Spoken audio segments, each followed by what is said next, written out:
अस्मद्गुरुसमारम्भाम् यतिशेखरमध्यमाम् लक्ष्मीवल्लभपर्यन्ताम् वन्दे गुरुपरम्पराम् शेषार्यवंशकलयसोदरिपूर्णचन्द्रम् श्रीमन्नृसिंहगुरुवर्यपदाब्जभृङ्गम् श्रीमन्ननन्तगुरुवर्यसुतङ्गुणाब्जम् सम्पत्कुमार गुरुवर्यमहम् प्रपद्ये.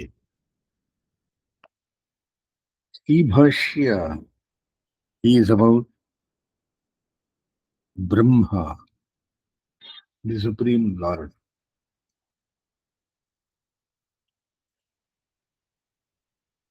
It is a compendium on the Supreme Being, compressed by Vyasa, the great classifier. He has divided the subject into three parts, namely the Karmakanda consisting 60%, the Sankarshana Kanda called as Devata Kanda containing 20% of the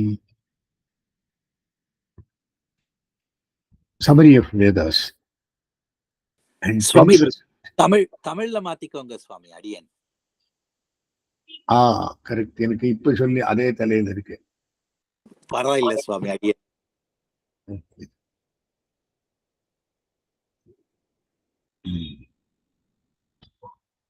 50% containing Brahmakanda. வியாசர் வேதத்துக்கு வியாசவரத்தை சாத்திரவர். வேதத்தை 3 பாகமாக பிரிச்சு கர்மம் எல்லாரும் பண்ண வேண்டியது. 60% of your activity should be Karmakanda. You can't live without making work or without working. ஆகையினாலே காரியம் பண்ண வேண்டியது நம்மளுடைய கடமை. காரியம் பண்ண அதுக்கு 12 அத்தியாயம் கொண்ட கர்மகாண்டத்தை எழுதி, அதாவது தேவதைகளுக்கு சந்தோஷம். தேவதைகள் சந்தோஷப்பட்டால் 33 கோடி தேவதைகள் இருக்கார். ஏகாதச ருத்ராள், துவாதச ஆதித்யாள், அஷ்டவசுக்கள், 2 பேர் செலிஸ்டியல் டாக்டர்ஸ் சொல்ல முடியாத அஸ்வினி தேவதைகள், வைத்தியர்கள். இந்த 33 தேவதைகளுக்கு சந்துஷ்டி. அது சங்கர்ஷண காண்டம், தேவதா காண்டம் என்று பெயர். நாம் படிக்கிறதே தேவதைகளுக்கு சந்துஷ்டி பண்ணி. அவா என்ன பண்றா? அவளும் பரமாத்ம சிந்தனம் பண்றா. இதெல்லாம் பண்ணின பிறகு ஓஹோ, இந்த கர்மகாண்டம் சங்கர்ஷண காண்டம் ஆத்மோத்தாரத்துக்கு அடிப்படை.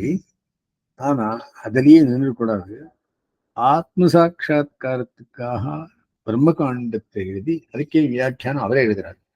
இந்த கர்மகாண்டத்துக்கும் சங்கர்ஷண காண்டத்துக்கும் ஜெய்வின மகரிஷியை வச்சு வியாக்கியானம் எழுதி வச்சு, பிரம்மகாண்டத்துக்கு பிரம்மசூத்திர மீமாம்சத்துக்கு அவரே எழுதினார் வியாக்கியானத்தில். என்ன எழுதினார்?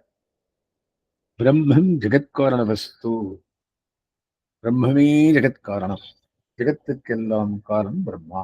முதல் அத்தியாயத்தை முடிச்சார். 2வது அத்தியாயத்துக்குள்ளே பிரம்மத்திற்கு தவிர வேறொருத்தருக்கும் பிரம்மமாக தகுதி இல்லைன்னு ஆரம்பிச்சார். சரி, ஸ்மிருதிபாதம், தர்க்கபாதம், வியத்பாதம் 3 பாதங்கள். அந்த பாதத்தை விவரிக்கின்றாச்சு. இப்ப 3வது பாதம் தர்க்கபாதத்துக்கு வர. அந்த தர்க்கபாதத்துக்குள்ள என்ன சொல்றாருன்னா, வேதத்துக்கு விரோதமான கருத்துக்களை கூறும் சாங்கிய, யோக, நியாய, பௌத்த, ஜெயின, பாசுபத மதங்கள் 2ஆம் பாதத்தில் தூஷிக்கப்பட்டன.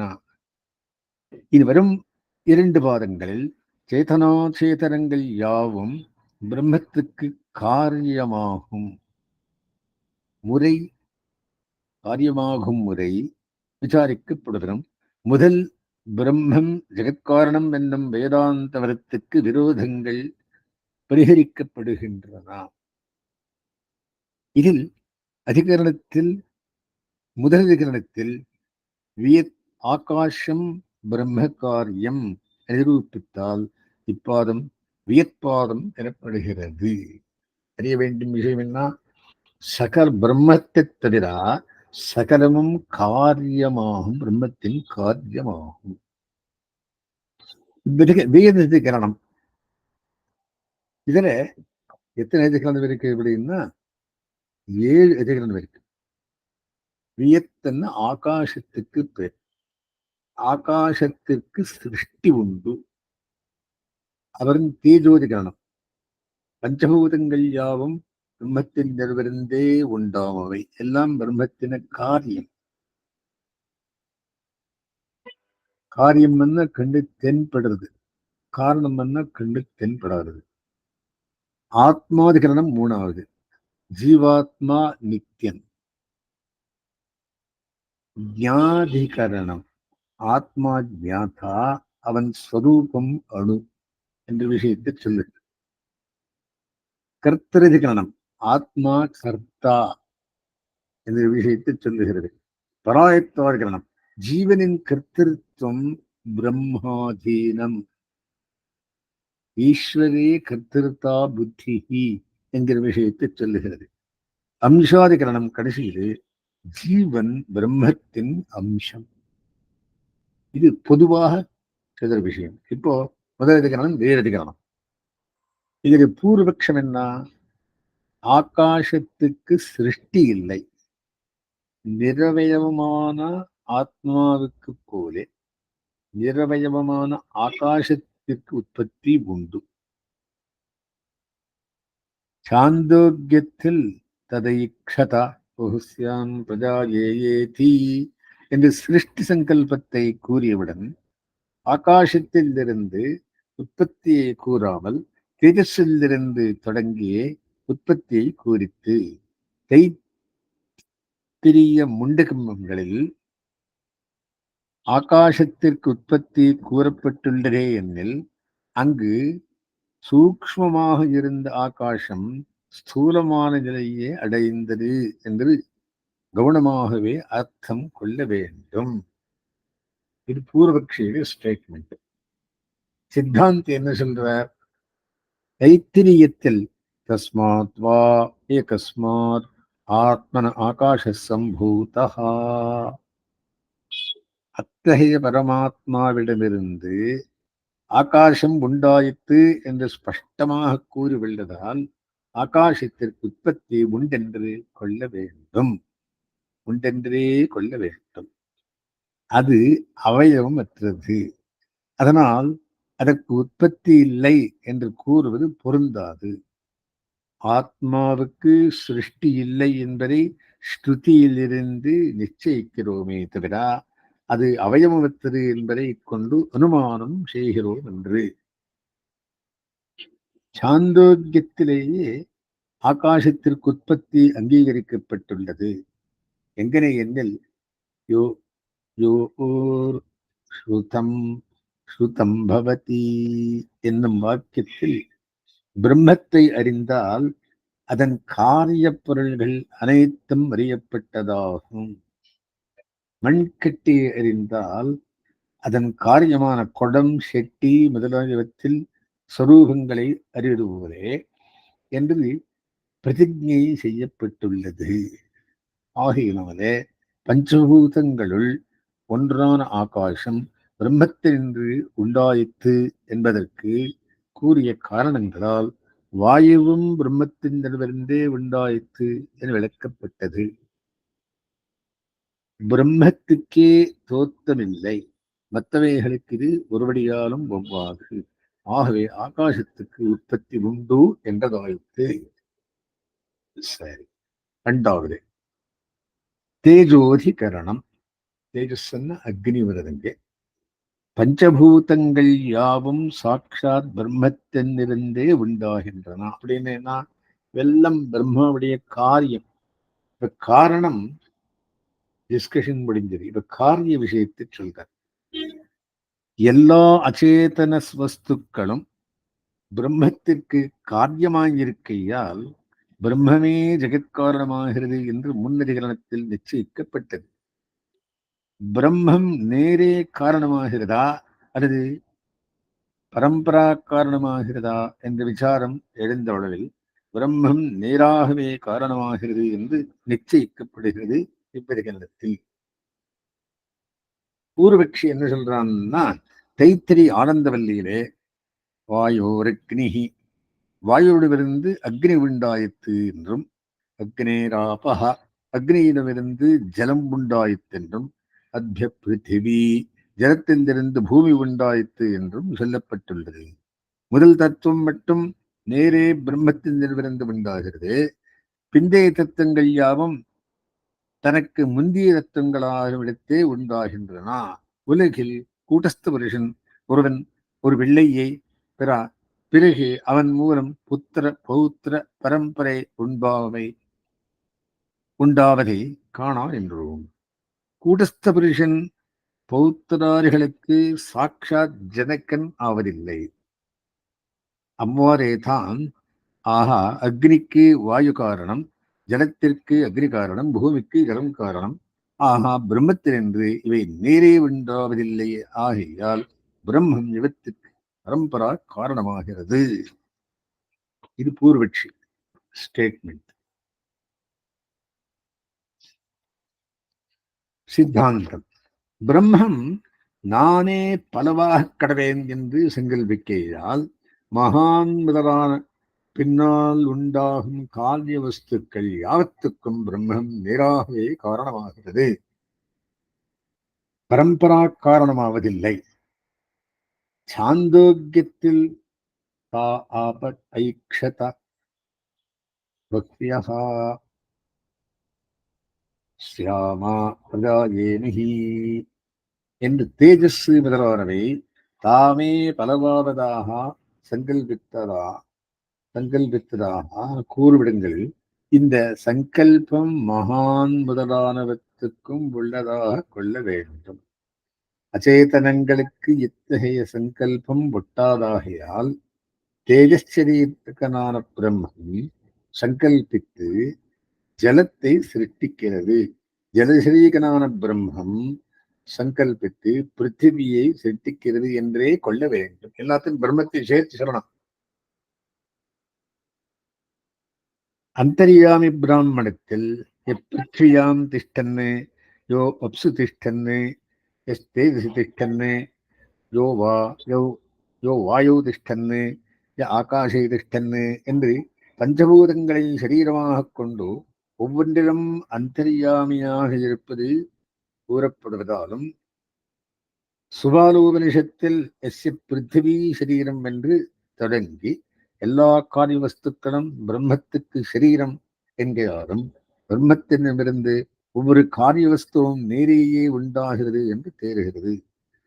ஏதஸ்மாத் ஜாயத்தே என்னும் ஸ்ருதி வாக்கியம் பிராணன், மனசு, சர்வ இந்திரியங்கள், பஞ்சபூதங்கள் ஆகிய ஒவ்வொன்றும் பிரம்மத்திலிருந்தே நேரே உண்டாவதாக கூறுவதால் முந்தைய தத்துவத்தை சரீரமாக கொண்ட பிரம்மத்திலிருந்தே நேரே ஒவ்வொரு தத்துவமும் உண்டாவதாக கொள்வதே பொருத்தம்.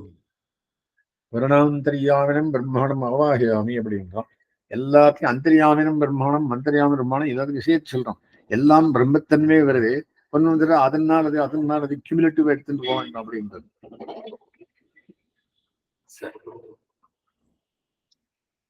அவன் வேறு வாக்கியத்தின் கருத்து அவ்வாறே என ஏற்றாலும் ஆகாசம் முதலிய சொற்கள் போன்று இந்திரியம், மனசு, பிராணன் என்னும் சொற்கள் பரமாத்மாவையே கூறுபவைகளே. அவைகளை சரீரமாக உடைய பரமாத்மாவிடமிருந்தே அவைகள் தோன்றுகின்றன என்று ஏற்க வேண்டும். அவ்வாக்கியம் பரமாத்மாவை ஜெகத்காரணம் என்று கூறுகிறது என்பது எவ்வித தடையும் இல்லை. அவர் ஜீவாத்மா நித்தியன், ஆத்மாதிகரணம். அடுத்தது ஆகாசம், தேஜஸ் முதலான அச்சேதனங்கள் ஸ்வரூப விகாரமடைவதால் பிரம்மத்திற்கு காரியமாகின்றன என்று முன்னதிகரணங்களில் சொல்லப்பட்டது. ஜீவனம் பிரம்மத்திற்கு காரியமாகிறபடியால் ஜீவோத்பத்தி உண்டோ என்னும் சங்கையை தள்ளி ஜீவ நித்தியத்துவத்தை ஸ்தாபிக்கிறது. அதே சமயம் ஸ்வபாவ பரிணாமத்தை ஒட்டி ஜீவர்களும் பிரம்ம காரியம் என்கிறது இவ்வதிகரணத்தில். பூர்வக்ஷ என்ன சொல்றான் அப்படின்னா, பிரம்மம் ஒன்றே அறிந்தால் சேதனா சேதனங்கள் அனைத்தும் அறிந்தராகா என்று ஸ்துதிகள் கூறுகிறாரும். சதேவ சோம்யா இதமக்ர ஆசீத் என்னும் ஸ்துதியில் சிருஷ்டிக்கு முன் பிரம்மம் ஒன்றே இருந்ததாக கூறுகையாலும் தோயேன ஜீவன் பூமியாம் பஞ்சபூதங்களோடு ஜீவர்கள் பரமாத்மா சிருஷ்டித்தான். பஞ்சபூதங்களோடு ஜீவர்களை பரமாத்மா சிருஷ்டித்தான் என்கையாலும் ஜீவனும் உற்பத்தி செல்லப்பட்டுள்ளது. ஆகா, ஆகாசம் முதலான அசேதனங்களுக்கு போலே ஜீவனுக்கும் உற்பத்தி கொள்வது அவர்ஜனீயம். அவைகள் வெகு காலம் இருப்பதை பற்றி நித்தியம் என சில வேறு வாக்கியங்கள் கூறுகின்றன. சோ ஜீவன்மம் எம்பெருமானால சிருஷ்டிக்கப்பட்டது அப்படின்றார். ஆகாசத்து மாதிரி சித்தாந்தம் என்ன சொல்றது? பூர்வக்ஷன் தவறு. நகாயதேவா விபஸ்சித் அறிவுள்ள ஜீவன் பிறப்பதும் இல்லை இருப்பதும் இல்லை. ஞாஞௌ துவாவஜௌ சர்வஜனான சர்வேஸ்வரனும் அஜ்ஞனான ஜீவனும் பிறப்பற்றவர்கள். நித்யோனித்யானாம் சேதனச்சேதானாம் ஏகோ பகூனாம் யோ விததாதி காமான். நித்தியர்களான பல சேத்தனர்களுக்கு நித்தியனான ஒரு சேத்தனன் விருப்பங்களை அளிக்கிறான். அஜோ நித்திய சாஸ்வதோஜம் புராணோ நகன்யதே ஹன்யமானே ஷரீரே. பிறப்பற்றவனாய் நித்தியனாய் சாஸ்வதனாய் பழையோன் ஆயினும் புதியவனாயிருக்கும் இந்த ஜீவன் சரீரம் அடையும் போது அழிவதில்லை. முதலான ஸ்ருதிகளிலிருந்து ஆத்மா நித்தியனானவன் என்று சாப்தமாகவே ஏற்படுகிறது.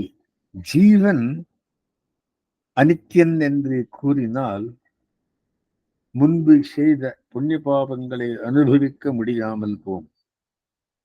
கர்மங்களுக்கேற்ப படைப்பு என்றது போய் விஷம சிருஷ்டியினால் பிரம்மத்துக்கு வைஷமியம் நைர்கண்யம் சம்பவிக்கும். ஆஹா, ஜீவன் நித்தியமே.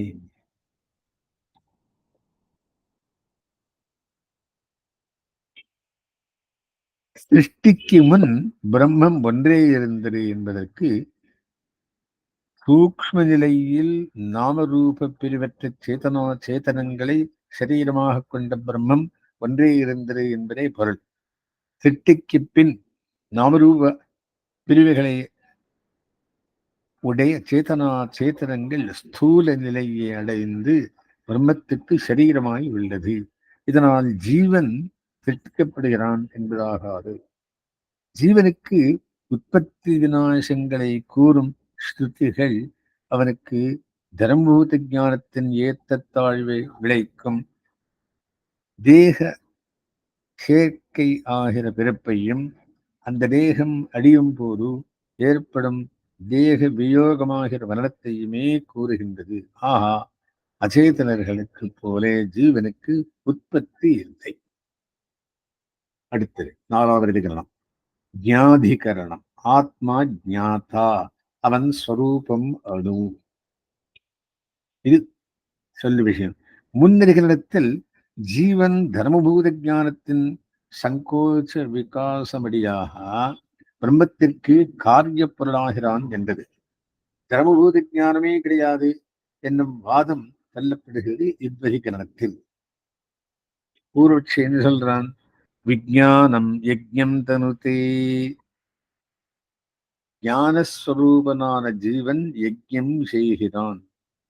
யோ விஜானே திஷ்டன், எவன் ஞானஸ்வரூபனான ஜீவனிடம் நிற்கிறானோ என்று ஸ்ருதிகள் கூறுகையாலே ஜீவன் ஞானமாத்திரஸ்வரூபன், ஞான குணக்கன், ஞானத்தை குணமாக உடையவன் அல்லன்.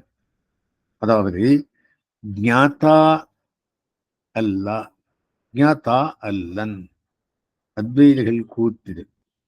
சுஷுப்தி மூர்ச்சாவஸ்தைகளில் இவரது ஞானம் பிரகாசிப்பதில்லை. ஜாகிரத் விழித்திருக்கும் தசையிலும் இந்திரியங்களுக்கு அதீனமாகவே இவனுக்கு ஞானமே ஏற்படுகிறது. முக்தாவஸ்தையில் ஜீவனுக்கு அறிவில்லை என்று பிருஹதாரண்யகத்தில் சொல்லியுள்ளது. ஆகையால் இவனுக்கு ஞானமும் சுவாபாவிகம் என்று ஆகந்துகம் வந்தேரி. உண்மையில் ஜீவன் ஜடஸ்வரூபனே. சில சமயங்களில் இவனது ஞானம் தோற்றுகிறது. நையாயிகர்கள் கூத்தும் ஜீவனை ஞானஸ்வரூபனாகவும் ஞானம் உடையவனாகவும் வைத்தால் அவன் விபுவாக வேண்டி வரும். இந்திரியங்கள் தேவையற்றதாகும் என்று பூர்வட்சம். சித்தாந்தி என்ன சொல்றார்? ஈஹேஹி திரஷ்டா ஸ்ரோதா கிராதா ரசயிதா மந்தா போக்தா கர்த்தா விஜ்ஞா விஜ்ஞா விஜ்ஞானாத்மா புருஷா. ஞானஸ்வரூபனை இந்த ஜீவன் காண்பவனாய், கேட்பவனாய், முகர்ப்பவனாய், சுவைப்பனவாய், நிலைப்பவனாய், அறிபவனாய், செய்பவனாய் இருக்கிறான் என்றோ. முதலான பல ஸ்ருதிகளில் ஞானஸ்வரூபன் மட்டுமன்று ஞானத்தை குணமாகவும் உடையவன் என்கையால் பத்த நிலையோடு முக்த நிலையோடு வாழ்கிறா. எப்போதும் ஜீவன் அறிபவனாகவே இருக்கிறான், அஜ்ஞாதா அல்லன். முக்த நிலையில் ஜீவனுக்கு சம்சார ஞானம் இல்லை என்று கூறித்து ஞானமே இல்லை என்று கூறவில்லை. சுஷுப்தி மூர்ச்சாஸ்தலங்களில் ஜீவனது தர்மபூத ஞானம் சங்கோதமடைவதால் ஞானம் தோன்றுவதில்லை. அவன் எப்போதும் ஞானமுடையவனே. சில சமயங்களில் ஞானம் பெறுகிறான் என்பது தவறு. ஸ்ருதிகளில் ஜீவனுக்கு உத்கிராந்தி, கதி, ஆகதிகள் சொல்லப்பட்டுள்ளன. தேக வியோகத்தின் போது கண் மூலமாவது, வாய் மூலமாவது, மற்ற சரீர பகுதிகள் மூலாவது வெளியேறுகிறான், உத்கிராந்தி என்றும். சந்திரலோகத்துக்கு செல்கிறான், கதி என்றும். லோகாந்தரத்தில் இருந்து திரும்பி வருகிறான், ஆகதி என்றும் சொல்லுகையாலே ஆத்மாவின் அசைவினாலேயே கதி, ஆகா கதி அகதிகள் ஏற்படக்கூடுமாகையாலே இவரது ஸ்வரூபம் அணுவாய் இருக்க வேண்டும். வைசேஷிகன் சொல்லுவது போல் விபவாய் இருந்தால் இந்த கதிகள் பொருந்தா. சவாயேஷ மகான் அஜ ஆத்மா. இந்த ஆத்மா பிறப்பற்றவனாய், பெரியவனாய், விபுவாய் இருப்பவன் என்று ஸ்ருதி சொல்லியுள்ளது என்னில் இவ்வாக்கியம் ஜீவாத்மாவை பற்றி கூறி முடித்தபின் பரமாத்மா ஜீவனது தேகத்தில் உபாசனார்த்தமாக எழுந்தளிருக்கிறான் என்று சொல்லி அவனை விபு என்றது. ஜீவனை சொல்லவில்லை, ஜீவன் அணுஸ்வரூபனை.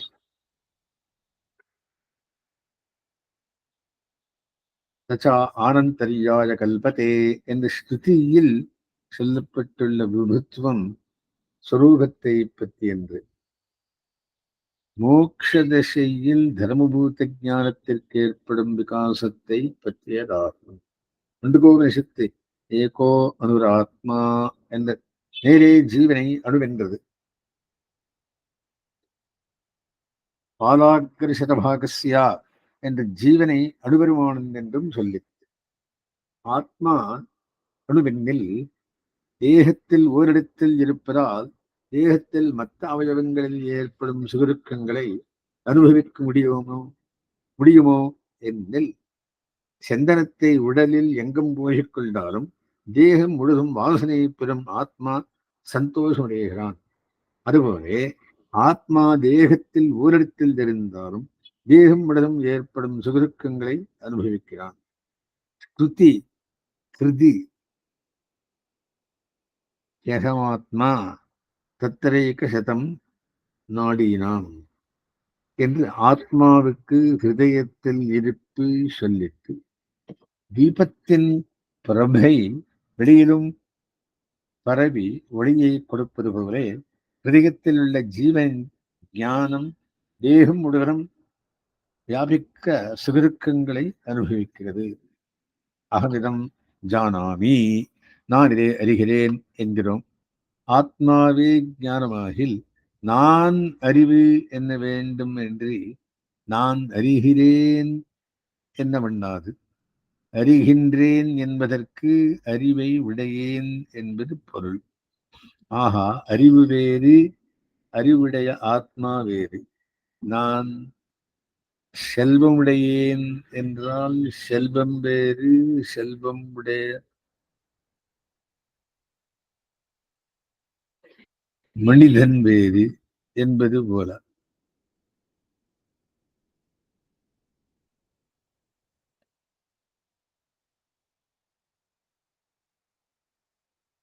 நான் செல்வமுடையேன் என்றால் செல்வம் வேறு, செல்வமுடைய மனிதன் வேறு என்பது போல. எனவே ஸ்ருதியும் ஜானாத் தேவாயம் புருஷா, இப்புருஷன் அறியவே செய்கிறான் என்ற அவை இரண்டும் வேறு என்று சொல்லித்து நெய் விஜ்ஞாத்துர் விஜ்ஞாதோ விபரிலோகோ வித்யதே, அறிபவனான ஆத்மாவினுடைய அறிவுக்கு அழிவில்லை என்று அறிபவனான ஆத்மாவை காட்டிலும் அவனுடைய அறிவை வேறுபடுத்தி சொல்லுகிறது. வேதாத்தியனம் நன்றாகச் செய்தவனை வீரமூர்த்தி என்பது போல் ஆனந்த குணத்தை உடைய பிரம்மத்தை ஆனந்தோ பிரம்மனே என்பது போல ஞானமுடைய ஆத்மாவை ஞானம் என்கிறது. பசு கோ எனப்படுகிறது. கோ என்ற சொல்லுக்கு பசுவினுடைய உருவம் ஒன்று பொருள். அவ்வுருவம் பசு இருக்கும் வரை பசுவை பற்றியே இருக்கும். எனவே பசு கோ எனப்படுகிறது. அதே போல் ஞானமாகிய குணம் ஆத்மாவோடு கூடியிருப்பதாலே ஆத்மாவை ஞானம் என்கிறோம். தர்மபூத ஞானத்தை போலே ஆத்மாவும் ஸ்வயம் பிரகாசமாயிருப்பதாலே ஞானம் என்று வழங்கத்தக்கில்லை. மனிதனுக்கு ரேத்தஸ் என்னும் தாத்து உடலில் எப்பொழுதும் இருப்பது. இது இல்லாவிடில் 7 தாத்துக்களால் ஆன தேகம் உண்டாகாது. இது சிறுவயதில் தோன்றாது, வாலிப பருவத்தில் பிரகாசிக்கும். அதுபோல சுசுப்தியாதி அவஸ்தைகளில் தர்மபூத ஞானம் சங்கோஜத்தாலே பிரகாசிக்காவிடிலும் ஜாகிரத் திசையில் பிரகாசிக்கையால் ஆத்மாவோடு எப்போதும் கூடியிருக்கும் நித்திய தர்மமே ஆகும். நித்தியனான ஜீவாத்மாவை பற்றி கிடைக்கிறது தர்மபூத ஞானம் நித்தியமே. ஆத்மா ஞானமாத்திரம் என்றும் அத்வைதோக்ஷமம், ஆத்மா சர்வகதன் விபு எங்கும் நிறைந்தவன் என்னும் வைசேஷிக பட்சமும் தவறானவை.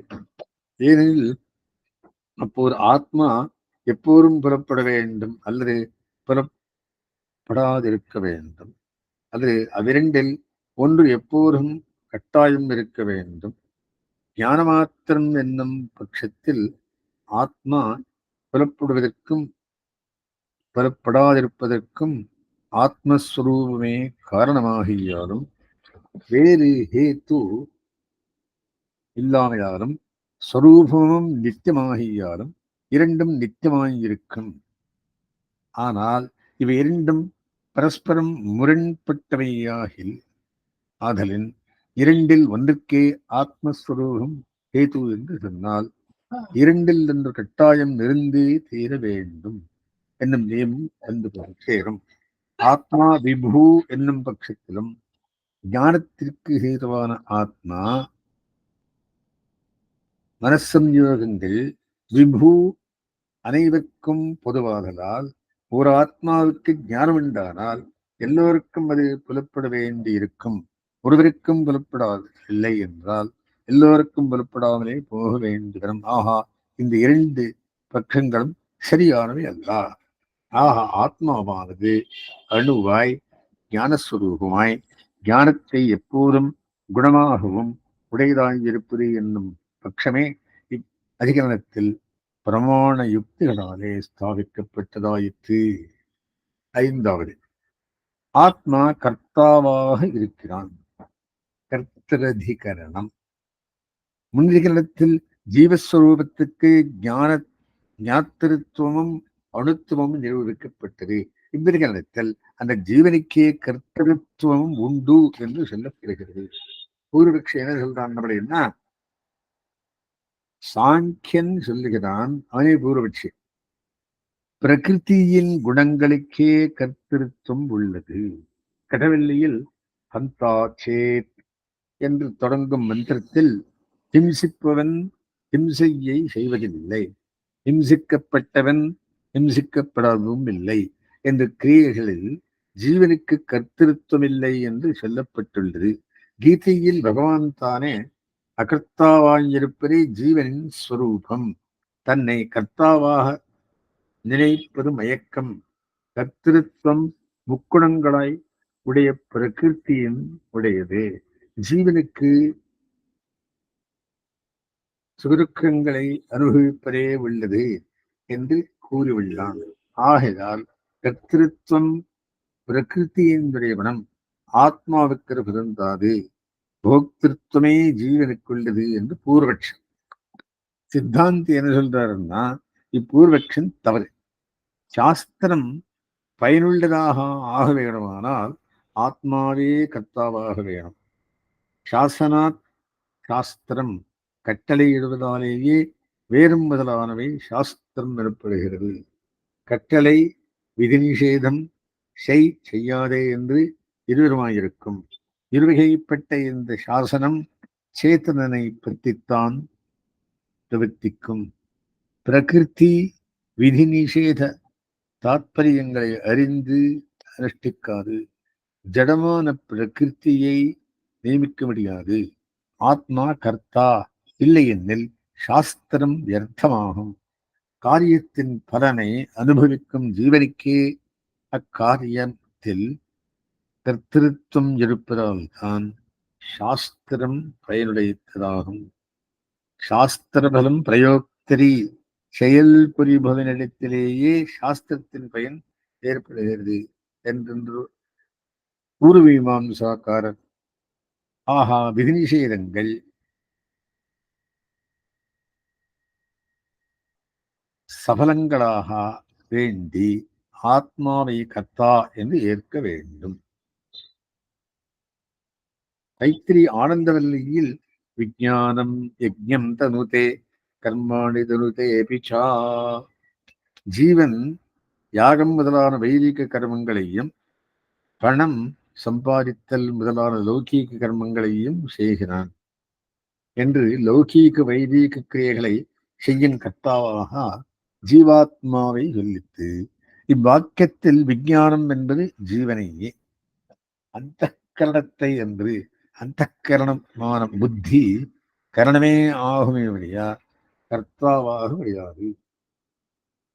ஆத்மாவை கர்த்தாவாக ஏற்காதே பிரகிருத்தியை கர்த்தாவாக ஏற்றால் அந்த பிரகிருத்தியின் சாநித்தியம் எல்லா ஆத்மாக்களுக்கும் இருக்கையாலே பிரகிருதி செய்யும் எல்லா கிரியைகளின் பலன்களையும் எல்லா ஆத்மாக்களும் அனுபவிக்க வேண்டி வரும். அல்லது ஓர் ஆத்மாவும் அனுபவிக்க வேண்டாது போகும்.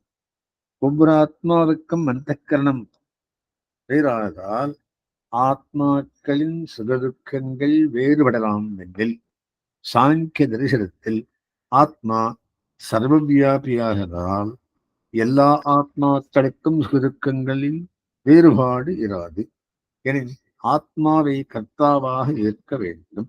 பிரகிருதிக்கு கர்த்திருவத்தை ஏற்றால் அதற்கே போக்திருவத்தையும் விஷய வேணுமாகியால் ஆத்மாவுக்கு போக்திருவம் இல்லாமல் போகும். ஆத்மா போக்தாவல்லன் என்னில் ஆத்மரத்துவத்தை ஏற்பதே அவசியமில்லாமல் போகும். பிரகிருதியை கர்த்தா ஆக ஏற்றால் மோட்சம் சாதனமான சமாதியை என தியானத்தை செய்யும் கர்த்தாவும் அதுவே என்ன வேண்டும். அந்த தியானத்தை பிரகிருதி செய்ய இயலாது. அந்த சமாதி பிரகிருதியை காட்டிலும் வேறாயிருக்கிறேன் என்னும் அனுசந்தானமாக சாங்கியர்கள் சொல்லினார்கள். பிரகிருதியை காட்டில் வேறாயிருக்கிறான் என்று அனுசந்தானம் பிரகிருதிக்கு விட்டாது. தியானமே பொருந்தாமல் போகும். ஆகா ஆத்மாவை கர்த்தாவாக ஏற்பதே பொருத்தம். மரத்தை செதுக்குவதற்கு உபகரணமான பாசியை தன்னோடு வைத்திருக்கும் தச்சன் தான் விரும்பிய போது தொழிலை செய்கிறான், இல்லையாகில் செய்வதில்லை. அத்தகைய இச்சாமூலமான செயல் அச்சேதனமான பிரகிருதிக்கு பொருந்தாது. ஆகா ஆத்மாவே கர்த்தாவாக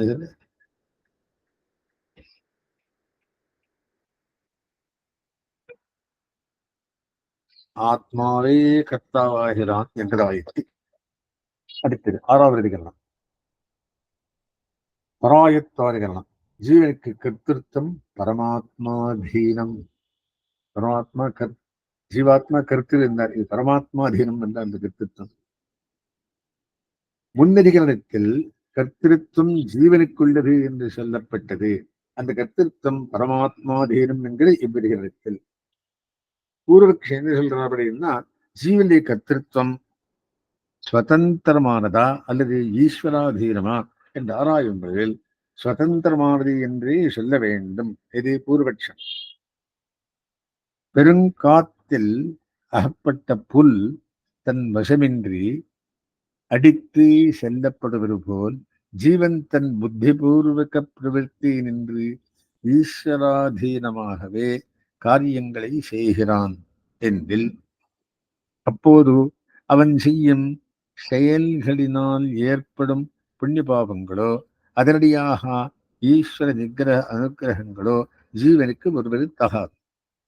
ஏனெனில் தன் அறிவை கொண்டு ஒரு காரியத்தில் ஈடுபடுவது அல்லது தவிர்ப்பது செய்கிறானோ அவனை குறித்தே சாஸ்திரம் இதை செய் இதை செய்யாதே என்று கட்டளையும் இட முடியும். இப்படி கட்டளையிடும் சாஸ்திரம்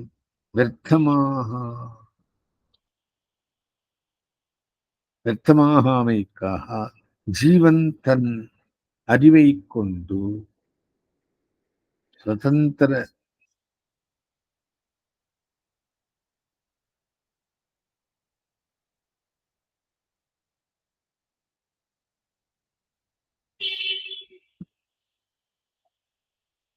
சுதந்திரனாகவே ஈஸ்வர பிரேரணமில்லாமலேயே செயல்படுகிறான் என்ன வேண்டும்.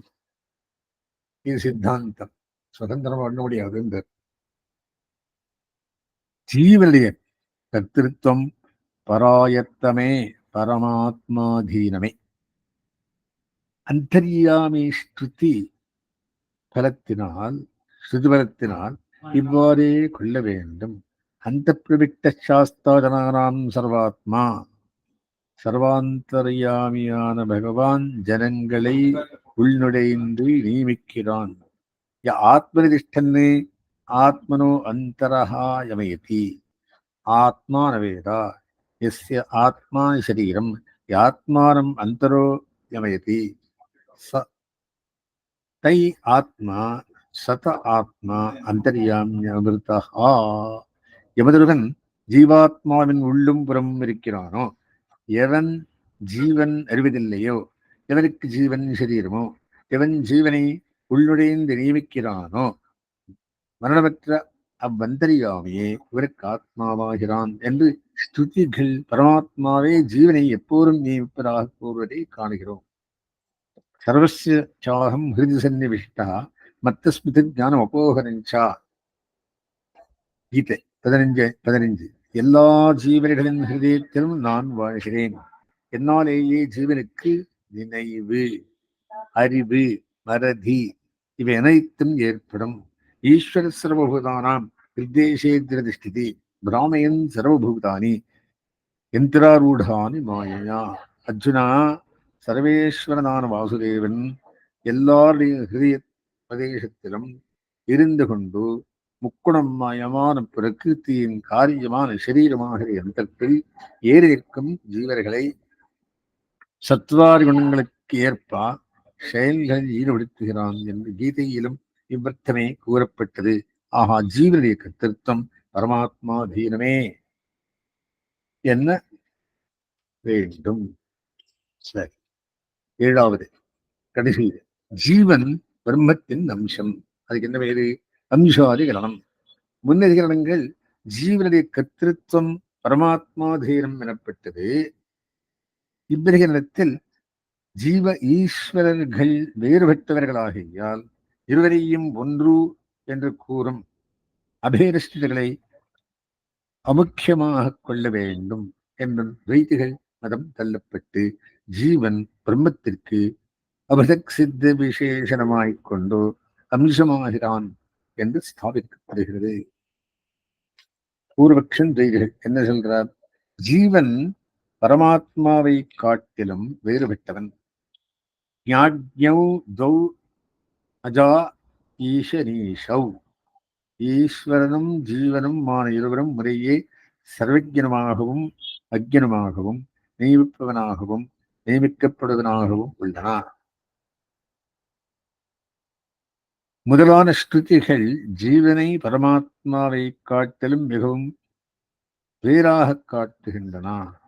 ஆதித்யோ யூபஹா என்ற யூபஸ்தம்பத்தை சூரியனாகவே கூறும் ஸ்ருதி பிரத்யக்ஷ விருத்தமாகியால் ஆதித்யனை போல் பிரகாசம் உடையது யூபஸ்தானம், யூபஸ்தம்பம் என்பதற்கு அமுக்கியமாக பொருள் கொள்வது போலே அபேரஸ்திகளுக்கு பிரம்மத்துக்கு ஜீவன் பரதந்திரன் என்ற அமுக்கியமாகவே பொருள் கொள்ள வேணும்.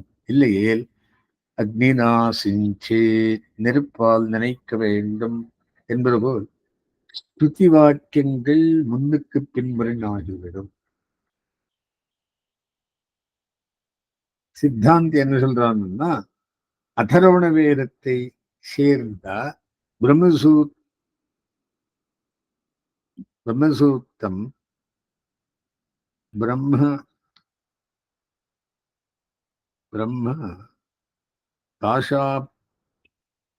பிரம்மதாசா பிரம்மே கிதவாக என்று தாசர் கிதவர் முதலான தாழ்ந்த வேட ஜாத்தியை சேர்ந்த ஜீவர்களாகவும் பிரம்மத்தை கூறுகிறது. இதை கொண்டு பிரம்மம் ஜீவர்களே என்னவென்னாது வேதாபேதஸ்திகளுக்கு முக்கிய அர்த்தம் கொள்ள வேண்டுமாயின் ஜீவனை பிரம்மத்தின் அம்சம் என்று ஏற்க வேண்டும். சேதனாச்சேதனங்கள் பிரம்மத்தை விட்டு பிரிக்க வேண்டாதபடி எப்போதும் மற்றனோடு சேர்ந்திருக்கும் விசேஷங்களாகியாலே அவை பிரம்மத்தின் அம்சமாகின்றன. ஆத்மா சரீரம் என்று ஸ்ருதியில் ஜீவன் பிரம்மத்தின் சரீரமாக படிக்கப்படுகிறால் பிரம்மத்தை விட்டு பிரிக்க முடியாத விசேஷனமாயிருந்து கொண்டு பிரம்மத்தின் அம்சமாகிறான். சரீரத்தை குறிக்கும் சப்தங்கள் சரீரியான ஆத்மாவையே குறிக்கும் என்று பூர்வமீமாம்சையில் சொல்லப்பட்டுள்ளதால் சரீரமான ஜீவனை சொல்லும் சப்தங்கள் பரமாத்மாவையும் சொல்லி நிற்கும் என்று தேறுகிறது. ஆகையால் தத் துவமசி முதலான ஸ்திகள் விசேஷணங்களை எல்லாம் விட்டு உத்கிருஷ்ட ஸ்வரூபத்தை சொல்வதாக கொள்ள வேண்டிய அவசியம் இல்லை. வைதிகனை சத்வைதிகனை போல் பிரம்மத்திற்கு ஜீவன் பரதந்திரன் என்று அமுக்கியமாக பொருள் கொள்ள வேண்டிய அவசியமில்லை. அபேதஸ்துதிகள் சரீராத்ம பாவமாகிற அம்சாம்சி பாவத்தினால் முக்கியமான ஆகின்றன. ஜீவனை சரீரரூபமான அம்சமாக கொள்ளுகையால் பிரம்மம் அவயவமற்றது என்னும் ஸ்ருதியும் முரண்படாது. சரீரமான ஜீவனின் தோஷங்கள் சரீரியான பிரம்மத்திற்கு வட்டாது. வேதஸ்ருதிகள் ஜீவன்களுக்கு பிரம்மத்திற்கும் ஸ்வரூபத்திலும் சுபாவத்திலும் வேதங்களை சொல்வதால் நமது பட்சத்தில் அவையும் முக்கியமாகின்றன. சூரியன் ஒளி சூரியனை விட்டு பிரிக்க முடியாத அம்சமாயிருப்பது போலே கோத்வ ஜாதி கோ வியக்திக்கு பிரிக்க முடியாத அம்சம் போலே ஜீவனும் விசேஷமான பரமாத்மாவுக்கு பிரிக்க முடியாத விசேஷமாயிருப்பதால் அவனை பிரம்மத்தின் அம்சம் என்பதில் குறையில்லை. ஸ்வரூபஸ்வபாவங்களில் ஜீவனும் பிரம்மமும் வேறுபட்டிருப்பதால் ஜீவன் பிரம்மத்தின் அம்சமாயிருக்கும் இருக்கச் செய்தியும் ஜீவனுடைய தோஷங்கள் பிரம்மத்தை அண்டாது. விரோத பிரம்மணங்களான ஸ்ரீ விஷ்ணு புராணங்களிலும் அக்னிக்கு ஒளிவகுவதா சேதனங்கள் பிரம்மத்துக்கு விசேஷணங்கள் என்றும் பிரம்மத்துக்கு ஜீவர்கள் அனைவரும் சரீரமுமான அம்சமாகவும் இருப்பதாகவும் கூறப்பட்டுள்ளன. இப்போ சுருக்கம் 6-7 அதிகரணத்தின் சுருக்கம். முதல் பாதத்தில் தொடர்பு 3ஆம் பாதம் 2-3 வேற. ஆகாசம் தேஜஸ் ஆத்மா இவை பிரம்ம காரியம் பொருள்கள். ஜீவன் நித்தியன், அறிவை உடையவன், அணுஸ்வரூபன். ஜீவனுக்கு கர்த்தித்துவம் உண்டோ? இவனது கர்த்தித்துவம் பிரம்மாதீனம். இவன் பிரம்மத்தின் அம்சம். இவரது தோஷங்கள் பிரம்மத்தை ஸ்பரிசிக்கா. இது தெரியும். இதிலே சாரம். ஆகையினால் அஸ்மின் கிருதமாரம்பாம் நிதிஷேக மத்தியமாம் லக்ஷ்மி வல்லபரியந்தாம் வந்தே குரு பரம்பராம்.